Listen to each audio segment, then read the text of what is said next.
یستعین الصلاۃ والسلام علی رسول اللہ وبعد۔ خواتین و حضرات، آج آپ کے سامنے انشاءاللہ 12ویں پارے کی تفسیر بیان کی جائے گی۔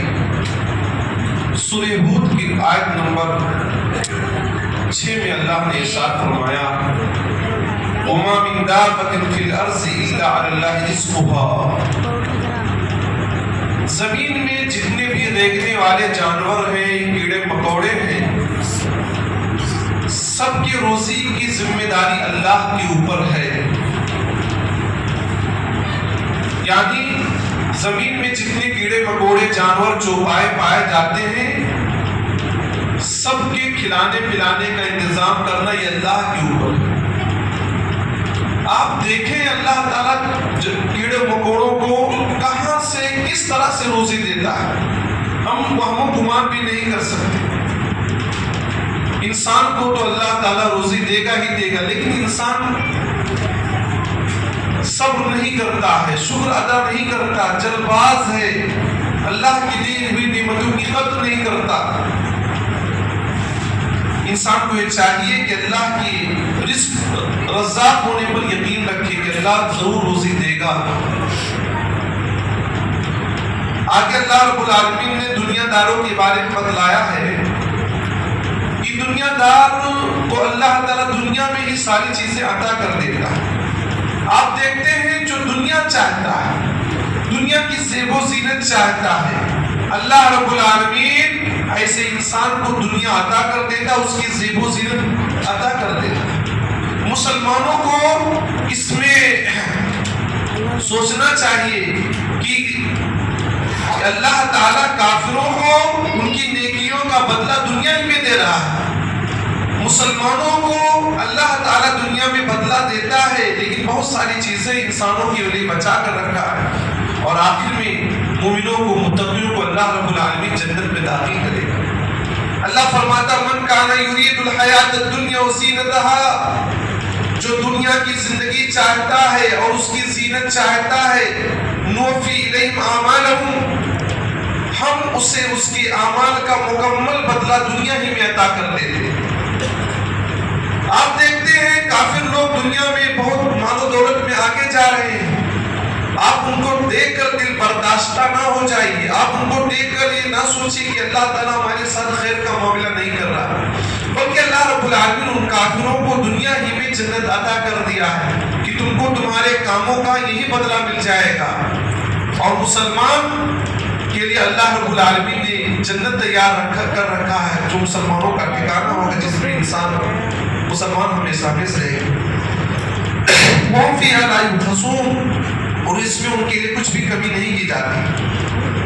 آگے اللہ رب العالمین نے حضرت نوح علیہ السلام کی کہانی کو ذکر کیا۔ حضرت نوح علیہ السلام نے تقریباً 950 سال لوگوں کو دعوت اللہ کی طرف بلایا، اللہ کی طرف بلایا، دین کی طرف بلایا، توحید کی طرف بلایا۔ اکثر لوگوں نے ماننے سے انکار کر دیا، چند ہی مسلمان ہوئے۔ حضرت نوح علیہ السلام کو بڑی تکلیف ہوئی۔ اللہ تبارک و تعالیٰ نے حضرت نوح علیہ السلام کو حکم دے دیا کہ ایک کشتی تیار کیجیے۔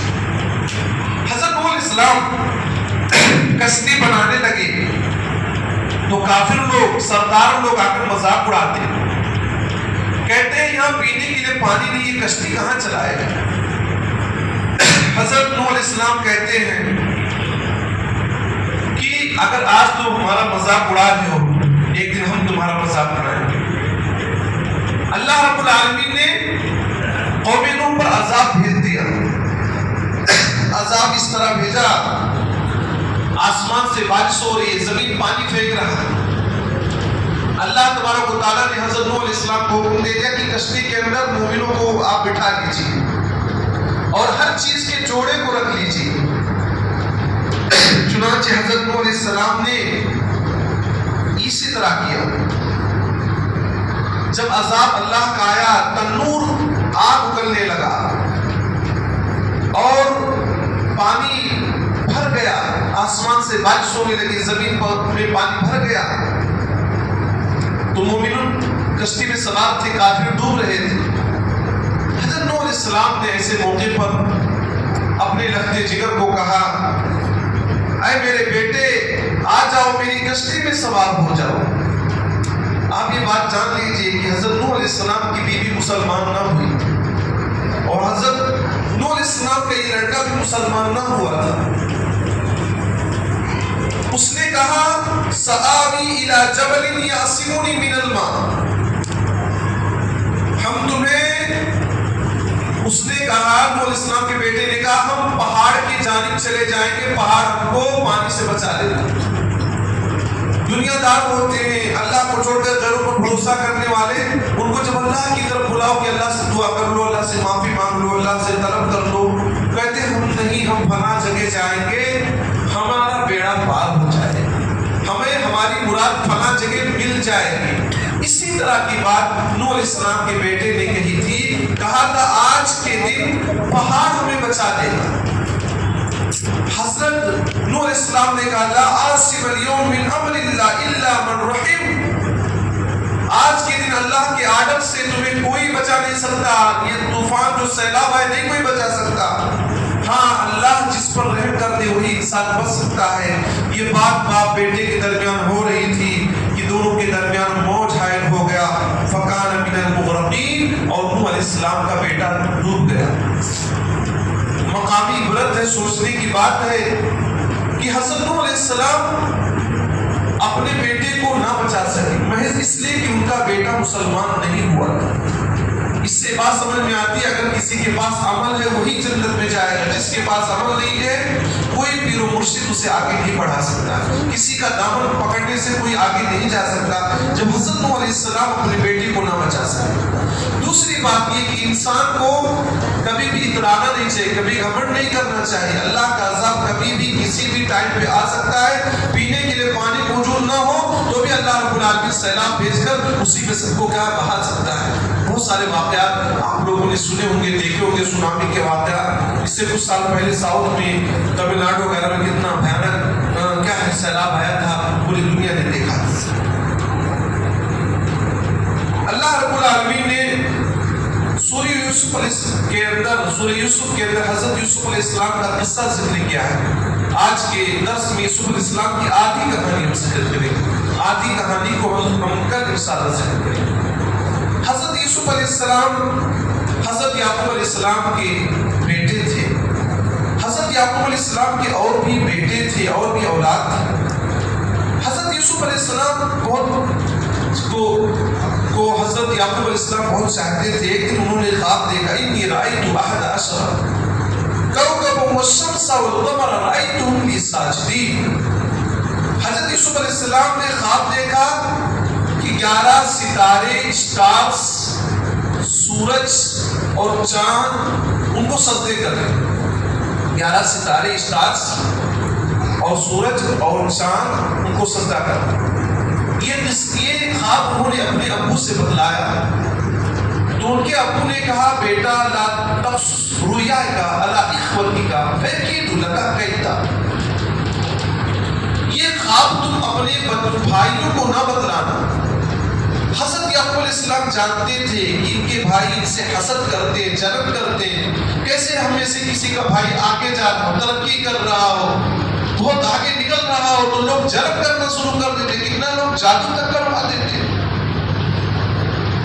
اور حضرت یعقوب علیہ السلام سمجھ گئے کہ یہ کوئی معمولی لڑکا نہیں، فیوچر کا ایک بہترین لڑکا یہ ثابت ہوگا، اسی لیے مارے خوف کے یہ بتلا دیا کہ کسی کو یہ خواب نہ بتلا۔ حضرت یعقوب علیہ السلام اپنے اس بیٹے کو بہت زیادہ چاہتے تھے۔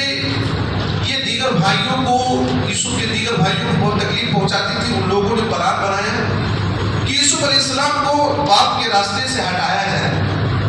مشورے میں بات آئی، کسی نے کہا ان کو مار ڈالا جائے، کسی نے کہا نہیں بھائی کنویں وغیرہ میں پھینک دو، باپ سے دور کر دو بس ہے۔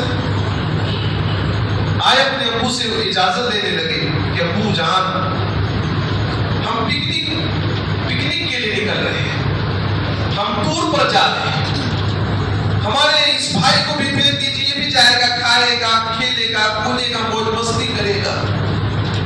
حضرت یعقوب علیہ السلام نے ایک بات کہی کہ مجھے ڈر ہے، مجھے خوف ہے